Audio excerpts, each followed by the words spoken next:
ശിവദാസ് ആയി എന്ത് മതി നാരായണജിന്റെ.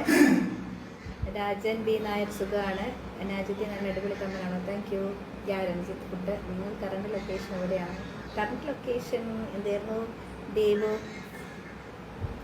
രഞ്ജിത്ത് കഴിക്കാൻ അല്ലാതെ മതി. നമുക്കെന്തിനാ കൂടുതലൊക്കെ. മനു മാധവൻ സുഖമാണോ? അനിൽ ഹലോ ചേച്ചി. കഴിക്കാൻ ചപ്പാത്തി വെജിറ്റബിൾ കറി മാത്രം ഉണ്ടായിരുന്നു, അത് മതിയല്ലേ. സിബി ഹായ്. ജിനേഷ് വട്ടപ്പാറയിൽ നേരിൽ കാണാൻ പറ്റൂല. സുരേഷ് ചുമ കൂടുതലാണ്, ഡോക്ടർ കാണുന്നുണ്ട്. ശ്രീജിത്ത് വി ശ്രീപതി. ശ്രീപതി എന്നാണ് കേട്ടോ. താങ്ക് യു എനിക്കാണ് സപ്പോർട്ട് ഉണ്ടാവണം. And thank you for supporting me. Hi Rajeesh, thank you. Hi Ullas, ഞാൻ ഫുഡ് കഴിച്ചു. യൂട്യൂബിൻ്റെ ലിങ്ക് ഇടാന്ന് പറഞ്ഞു മറന്നു പോയതാണ്. നോക്കാട്ടോ, എന്താ വർക്ക് ചോദിച്ചിരുന്നു, റിപ്ലൈ കിട്ടിയില്ല.